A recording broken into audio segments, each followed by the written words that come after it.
Hi mga ka-iCook, today I will cook my empanada version.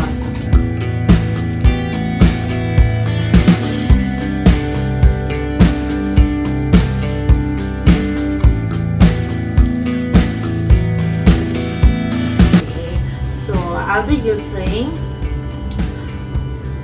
beef, around 50 grams of beef, and then some pork. Okay, and I have here olive oil, 1 teaspoon, and I have salt, small amount of salt, and I have pepper, oyster sauce, and then I have here onion, garlic, spring onion, mushroom, carrots, yes, carrots, sweet potato, and raisins. Okay, so I already heat the pan. Yes, I already heat the pan, so I'm gonna put now this oil. I just want to use a small amount of oil. Yes, you're helping me, so you just tell me what are the ingredients, then what are the things that I need to do first. So first, we're gonna put the garlic. Okay, I will call this mga ka-iCook na special. Mami na lang, because this is it will burn your finger and everything. Okay, so this is the one. Then ang una po, igisa ko lang yung garlic, yung onion. This is the onions, yes, the mushroom, then yung mga meat. So ito lang yung aking assistant, chef. So I call it my own version na ka-iCook kasi normally yung empanada, di ba, we have our own style and everything. So I just put some twist. So ito lang yung twist para maiba naman po yung ating traditional na or classic na empanada. So ito po yung aming mga snack this quarantine time. So I used to prepare this and then keep in the fridge. So anytime you can cook, you can fry. So syempre ang healthy po sana no na first onion. Mas healthy po pag binibake, pero parang mas masarap pag fina-fry, no anak? Onion first. Onion first. Okay. Isusutay lang po natin lahat to. Tapos after nga, okay na po yung ating empanada fillings. So, we will be right back after 10 minutes.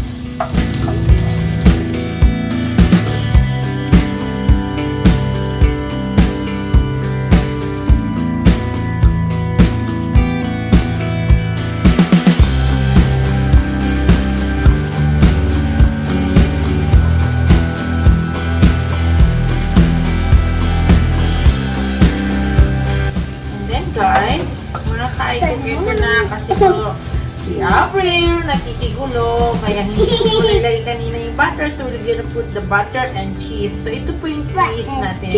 We put butter and cheese. Masarap po siya pag meron po siyang butter and cheese mix together. Yes, and mix together. This will make your empanada special and taste better. Tastes good. So actually ito mga ka-iCook, this is my own version po. We put it pork, beef, mushroom, cheese, spring onions, some garlic, then yung ating veggies, and we have here the raisins. So, we will wait to nasutay na po natin. Actually, na-boil ko na po earlier yung ating mga meat para po ganun hindi na po siya matagal. So, let's just saute this for 2 to 3 minutes till become golden cook. That's why I use a very small portion of olive oil kasi po para hindi na oily yung ating meat. So, ayan. So, I'm gonna put na po yung salt and pepper para po lumasa siya. So, I'll just make a small amount of salt lang po and then yung pepper. That's it. No, salt and pepper. Yes. And that's it. Again. And then you mix it together again. Okay. This one, that is our veggies that Abel is doing. Oh no, the butter. The butter zone. Bring the butter, honey. Yes. So, ayun na. I-incorporate na po yung cheese and yung butter para ang ating pong empanada fillings will be cheesy and creamy. Okay. Now, I'm gonna put na po, I used to put na po yung raisins first para po lumasa yung ating, para baby? Okay, we will put now the raisin. Marbe, mami na lang will do. Okay. My assistant chef really loves to cook also. She really wants. Everything, gustong-gusto niya pong gayahin lahat ng ginagawa ni Mommy from working, cooking, baking. Ang ayaw lang yata niyang gayahin is what? Cooking. Yeah, no, what I'm trying to say, which you don't want to do. Whenever I will tell Avil to clean the house. Okay. Okay, here it is. Okay, now. Okay. Now, I put na po yung ating raisin para po yung sweetness niya is, I like that raisin. yes, para po maluto rin po yung ating raisin. I want raisin. Yes, you want raisins. Para po yung sweetness niya mag-blend po sa ating meat. And forget to chop. We're gonna put a little bit of sugar later. Maybe 1 teaspoon of sugar. Oh, Later I on. No, Yeah. and do the sugar, please. Yes, later. Okay, now we're gonna put all our veggies. Anyway, okay. Pare-pareho lang naman po ito ng we have the carrot. Yes, we have sweet potato. We have potato. So like, ano bang tawag dito? Tenderizer, no? Is it tenderizer? Pampadami, no? Tenderizer is pampalang with rice. So ito lang yung parang hindi ko nakakakuhay. So we have that. Since, be careful. Since yung mga bata, they don't really want to eat veg. Pag solong veg ang nakikita namin. So at least, pag minutes natin ito sa ating empanada, though, nagaya na natin sila.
guys, I use oyster sauce.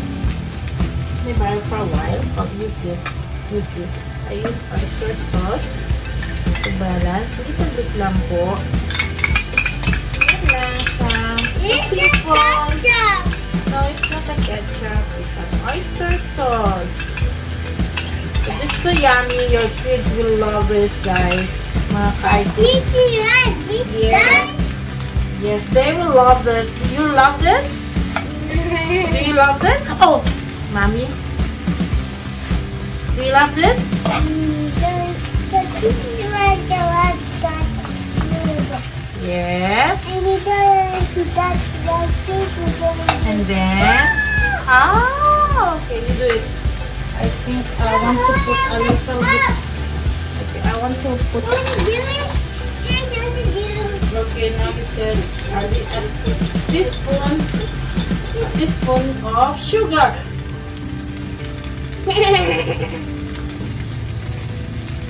That's enough. The one messing up. Okay, leave it. Oh, see, I told you, just leave it.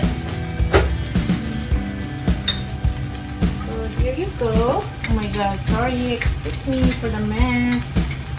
A little bit of water kasi medyo matigas pa yung aking potato. A little bit. So we're gonna taste this later. Slow mo. I can stop. Okay. I'll use this.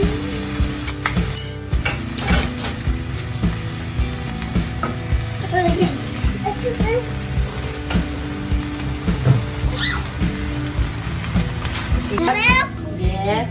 After 5 to 6 minutes, naniluto natin yung ating sweet potato carrots and potatoes. So, eto na. Ready na po to. So, antayin lang po natin na medyo ma-dry kasi pangit naman po pag napaka-wet yung ating fillings para sa ating empanada. So, eto na yung twist. Yummy na. I can smell. It's good. Tastes good. Tastes good na mga ka-aiko. So, ito siya yung ating version ng cheesy empanada. So, ganito lang po siya. Antayin lang po natin na medyo mag-dry konti. So, pwede na rin ito na ulamin. So, 2-in-1. Feeling sa empanada, ulam, pwede na rin. Sa mga nagda-diet, para less rice. Yan na natin ito. So, okay na. So, ipapakita po namin sa inyo later on kung paano gumawa ng empanada dough. Yung ibabalot po namin to. So, ipapakita ko rin po kung paano. Very simple lang po yung ating empanada dough. Very simple. Just a flour, all-purpose flour, egg, and a pinch of salt. Yun lang.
ating empanada. Deep fry lang po siya. And 1 minute after that, turn din lang. Ating empanada. Juicy empanada.